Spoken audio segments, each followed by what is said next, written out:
Outgrowing God, The Beginner's Guide, Richard Dawkins, Outgrowing God. Chapter 5. Do we need God in order to be good?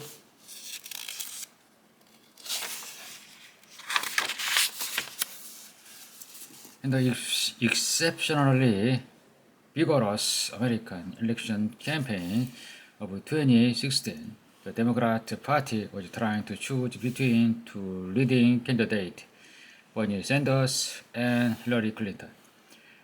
A senior party official, Brad Marshall, wanted Hillary. He thought he'd find a way to discredit Bernie. He suspected, as though it was something wrong, that Bernie was an atheist. He wrote to other senior party officials. Hillary herself knew nothing about it, suggesting that Bernie should be challenged in public to state his religion. When previously asked, he had said he was of Jewish heritage. But did he really believe in God? Fred Marshall wrote, I think he's an atheist. This could make a several-point difference with my peeps. My Southern Baptist peeps would draw a big difference between a Jew and an atheist. Peeps mean people, and he was talking about the voters of Kentucky and West Virginia. Several-point difference means an important impact on vote in those two states. He saw with good reason, unfortunately, that many Christians would rather vote for any religious person than for an atheist, even if it means voting for someone of a different faith from themselves, in this case of a Jew. Any kind of belief in a higher power will do, even if it's a different higher power from their own. Opinion polls have shown the same thing again and again. There are voters who would be somewhat reluctant to vote for a Catholic, or a Muslim, or a Jew, but they still would prefer any of those to an atheist. Atheists are bottom of the list, even if the atheist is highly qualified in all other ways.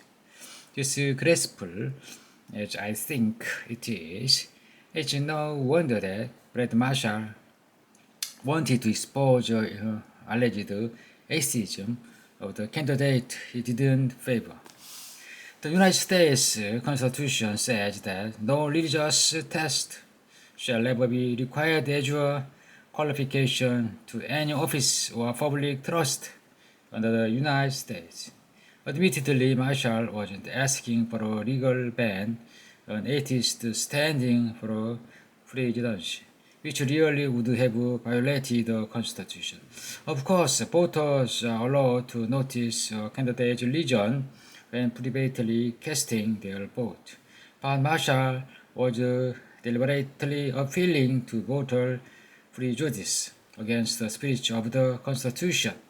Atheism is simply a lack of belief in anything supernatural, like not believing in any social, like not believing in flying saucers or fairies.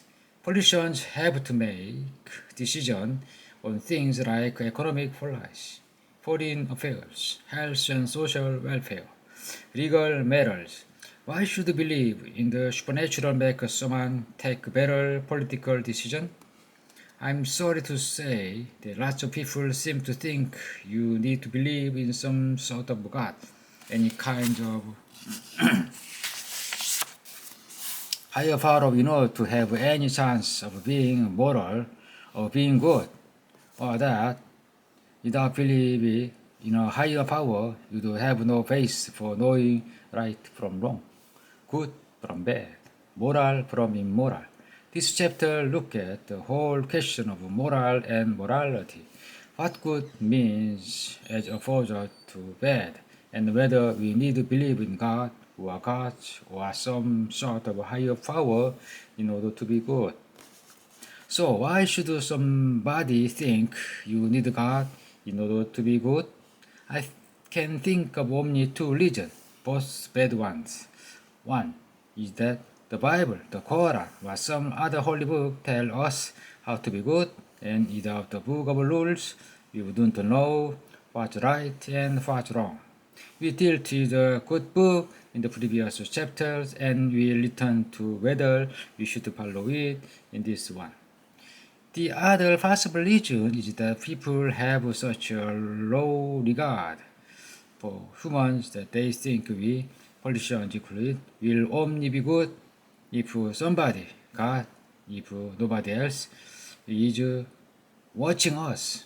The theory of the greatest policeman in the sky, or to update it a bit, the great spy camera or surveillance camera in the sky. Unfortunately, there may be a certain amount of truth in that. All countries think it's necessary to have a police force. And criminals are less likely to steal or commit other crime if they think the police are watching them. Nowadays, our streets and shops are equipped with video cameras, and these often catch people doing things they shouldn't. Shoplifting, for instance, and any would-be shoplifter is obviously less likely to try it if he knows there's a camera watching him. So now imagine that a criminal believes God is watching his every move, every minute of every day. Many religious people think God even reads your thought and can tell in advance when you are so much of contemplating a bad deed. You can sort of see why those people might think a God-fearing person, including a God-fearing politician, is less likely to be bad things than an atheist. Atheists don't have to fear a great spy camera in the sky. They only, so the argument goes, have to fear real camera and real pollution. Maybe you've heard the cynical litige. Kansas is knowing that someone is watching. The tendency to be good and you are being watched may even be quite primitive, built deeply into our brain. My colleague Professor Melissa Patterson, once an undergraduate pupil of mine at Oxford, did a remarkable experiment. In her science department at the University of Newcastle, they kept in iced box to pay for the coffee, tea, milk, and sugar that they used every day. Nobody was there to sell the stuff. There was a price list on the wall, and you were simply trusted to put the right amount of money in the box. It would be no surprise to learn that people are honest and somebody is looking. But what if you are alone? Would you just be like to put money in the box, knowing that nobody could see? I'm sure you would, but not everybody is so scrupulous, and this was what made the experiment possible.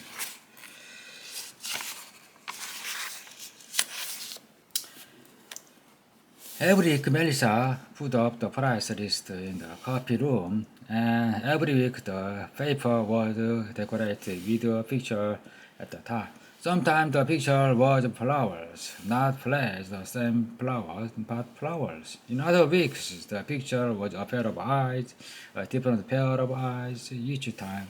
And the fascinating result was this. In weeks, when there were eyes above the price list, they were more honest. The taking in the honesty box were nearly 3 times as great as in the control weeks when the customer had only flowers looking at them. Isn't that weird? If the eyes had been a real spy camera, it would be easy to explain. But the coffee drinkers knew perfectly well that the eye was just ink on paper. Those eyes could no more see what was going on than the flowers could. It wasn't a rational calculation. It better be honest because I am being watched. It was irrational. Like when I stand on the top floor of a New York skyscraper and look down, I know I'm not going to fall. I'm even standing behind the thick safety glass, but I still get goosebumps and I tingle of fear up my spine. It's irrational. Maybe in this case, it's built into the brain by genes inherited from our ancestral past. When you needed to appreciate the danger of being high up in the trees, perhaps you don't even need to say to yourself, God's eyes are watching me, so I'd better be good. Perhaps it's an automatic, subconscious effect, like the effect of Melissa's eye on paper. In case you are wondering, by the way, she did the necessary sum to show the result was unlikely to be due to chance. Whether irrational or not, it does unfortunately seem plausible that if somebody sincerely believes God is watching his every move, he might be more likely to be good. I must say, I hate this idea. I won't believe that humans are better than that. I'd like to believe I'm honest whether anyone is watching or not.